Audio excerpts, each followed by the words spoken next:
থাকবে, আমি মঞ্চ সাজাবো, আমি জনগণকে ডাকবো, আমার মঞ্চে দাঁড়িয়ে আপনারা শেখ হাসিনার জয়গান গান, আওয়ামী লীগের জয়গান গান।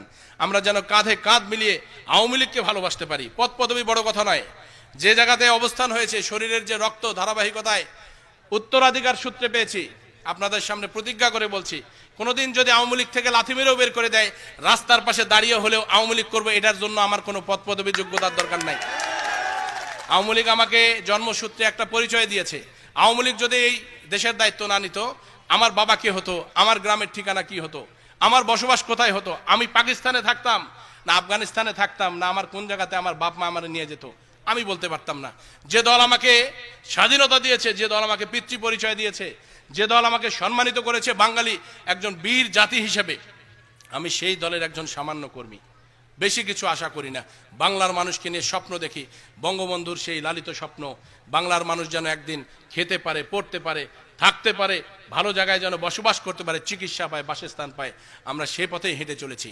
এতে যদি আমাদের জীবন কোথাও দিতে হয়, আমরা বঙ্গবন্ধুর কাছ থেকেই শুনেছি, রক্ত যখন দিয়েছি রক্ত আরও দেব, কিন্তু এ দেশের মানুষকে মুক্ত করে ছাড়বো ইনশাল্লাহ।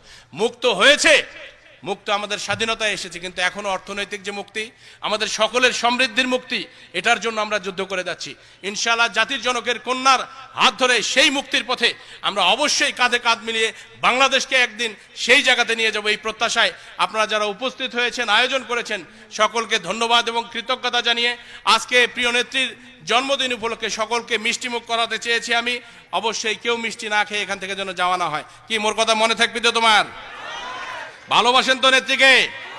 নেত্রী আছে তো? কোন সে নেত্রী? শেখ হাসিনার জন্য, শেখ হাসিনার জন্য, শেখ হাসিনার জন্য, শেখ হাসিনার ভয় নাই, আমরা আছি লক্ষ্য ভাই, শেখ হাসিনার জন্য। ধন্যবাদ সবাইকে। জয় বাংলা, জয় বঙ্গবন্ধু। আসসালামু আলাইকুম, আদাব। সবাই বসে থাকেন।